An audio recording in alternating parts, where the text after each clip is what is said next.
নিজে একটু বুঝান, নিজের নফসকে বুঝান, নিজের রূহকে বুঝান। নিজের বুঝেছে সবচাইতে বড় বুঝ।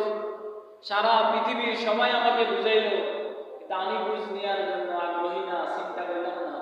তাহলে সারা পৃথিবীর সবাই আমাকে বুঝাইলে কোনো লাভ হবে না। আমি যদি নিজ থেকে নিজের বুঝ, নিজের ভাবনা, নিজের চিন্তা থেকে বুঝি, হাইবে একদিন আমাকে কবরে যাইতে হবে, একদিন আমাকে মরে যেতে হবে।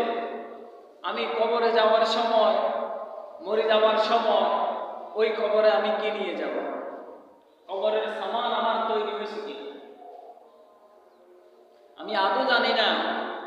আমাদের হায়াতের জীবনে 30 বছর, 25 বছর, 50 বছর, 60 বছর, 70 বছর আমার চলে গেল। আমার আদৌ কি কবরের পুঁজি উপার্জন করা হলো কিনা? কবরের যে পুঁজি, ঈমান এবং আমল, এটা আমার উপার্জিত হইল কি?